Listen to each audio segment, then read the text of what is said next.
There is a plant you can grow in your yard that produces oil clean enough to help fuel a diesel engine, pressed at home, not pumped from anyone's pipeline. No monthly bill from a utility. That system was running publicly over 100 years ago. It fed a fuel network across 8 states, had backing from some of the most powerful names in American industry, and then vanished. Not because the technology broke down, but because the system around it changed. At the 1900 Paris World Exhibition, one of the diesel engines on display wasn't running on anything from an oil field. Its tank was filled with oil squeezed from seeds, pressed by people instead of refined by corporations. A generation later, that seed was feeding a fuel network across 8 Midwestern states, backed by farmers, backed by Henry Ford, moving tens of millions of gallons a year. Then it vanished. The same seed can also help clean water in the field. And the reason none of this ever became standard is buried in a paper trail most people never see. Welcome to my channel. Every video unearths one more secret they forgot to bury deeper. Paris, 1900. 5 diesel engines stand at the World Exhibition. Crowds drift past. Almost no one notices that one of them is running on oil from seeds instead of anything pumped from the ground. The judges award it the Grand Prix. Rudolf Diesel hadn't stumbled into this. The compression ignition engine he developed, the design that would end up in tractors, trucks, ships, and generators, was something he imagined freeing farmers from bought fuel. The French government ordered this unit to run on local crops in its African territories. Diesel wrote that vegetable oils may become, in the course of time, as important as petroleum. He was describing what his engine was already doing in that hall. The seeds that fed that engine came from a tree with a history older than any factory. Its oil, pressed from pale kernels, was known as ben oil. Perfumers used it because it stayed clear and sweet. Ancient Egyptians stored it. Its stability comes from behenic acid, the fatty acid that gave ben oil its name. Long before drilling for crude, people used it where they needed a clean, steady-burning oil. That tree is moringa. To Diesel, and to the people who had pressed that oil for centuries, this wasn't a curiosity. It was the intended use. Modern lab work has pinned down numbers Diesel could only imagine. Moringa seeds carry roughly 40% oil by weight, and about 2/3 of that oil is oleic acid, the same fat that keeps olive oil stable under heat and slow to go stale. But the number that matters most isn't oil content. It's how that oil lights up inside an engine. Cetane measures how quickly and smoothly a fuel ignites in a diesel cylinder. Conventional diesel sits around 50. Most biodiesel blends struggle to reach that mark. Moringa-based biodiesel comes in around 67. 67 versus 50. That gap means faster ignition, less stress on parts, easier cold starts. Straight vegetable oil is too thick for modern injectors. It clogs passages and wears components. The fix is blending, roughly 15 to 20% plant oil into regular diesel. Some engines have handled blends close to 30% with no modifications. On Mythbusters, a diesel car ran on standard diesel, then on filtered vegetable oil, about 33 versus 30 miles per gallon.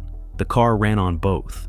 After pressing, the leftover seed cake can be ground to a powder, stirred into cloudy water, and used as a plant-based clarifier. Field work recorded bacterial reductions of 80 to 99%. Aid teams have taken this into crisis regions across Africa, Asia, and Central America. It isn't a replacement for treatment plants. It's a last resort move when nothing else is available. So you end up with an engine tuned for plant oils, a fuel that can match or beat diesel on key metrics, and a seed cake that can help clean water. How does something like that quietly fall out of daily life? This is where the story stops being about engineering and starts being about ownership. By 1880, John D. Rockefeller, through Standard Oil, had locked up close to 90% of the nation's refining capacity. His strategy: cut kerosene prices until competitors bled out, then raise them once the field was clear. In 1925, a New York Times reporter asks Henry Ford what will power the future. Ford calls ethyl alcohol the fuel of the future and says there is usable fuel in every bit of fermentable plant matter. 12 years later, he backs that belief with hardware. In 1937 and 1938, a 10% ethanol blend called agrol shows up at roughly 2,000 stations across 8 Midwestern states. A plant in Atchison, Kansas, turns out around 18 million gallons a year. Within a few years, the nozzles go dry. Gasoline from the big oil companies is priced so low that a grower can't survive. The price environment that killed it was built over decades of undercutting alternatives until anything outside petroleum looked suicidal. In the 1920s, Standard Oil itself sold a gasoline blend in Baltimore containing about 25% ethanol. The same corporation that dominated petroleum had no problem selling plant-based fuel when it suited them, and no hesitation shelving it when it didn't. During World War II, the United States restarted ethanol and industrial alcohol plants. Those facilities produced more than 75% of the synthetic rubber the country used. After the war, the plants closed again, not because rubber was unnecessary, but because the pipeline and refinery system was ready to reclaim the stage. Over the following decades, federal tax advantages for petroleum stacked into the tens of billions of dollars, dwarfing roughly $11 billion in ethanol incentives over a similar period. You can patent a refining process. You can own a pipeline. You cannot fence off a seed in a farmer's hand or a tree at the edge of a field. Fuel that grows in soil routes, money toward people who plant and harvest, not toward companies that own steel networks and valve maps. When a fuel can be planted, pressed, and burned without anyone owning the steps in between, the problem isn't the technology. It's who gets to control the flow. This pathway didn't fade out because it failed. It was pushed aside because it worked too well without asking permission. For your grandparents' generation, fuel independence wasn't ideology. It was routine. The know-how faded because no one kept passing it down. Plain communities like the Amish kept these patterns alive, pressing their own seed, running small machines, refusing the meter, while the rest of the country forgot how. In USDA Zones 9 through 11, Florida, Texas, California, Arizona, Hawaii, moringa stays in open soil all year. One tree, seed pods every season, oil from a small press that costs around $60 to $100 and fits on a workbench. Farther north, other crops fill the same role. Sunflowers, canola, and hemp press cleanly and handle frost. Canola stands out as a cold climate fuel crop, yielding roughly 2 gallons of fuel-grade oil per bushel of seed.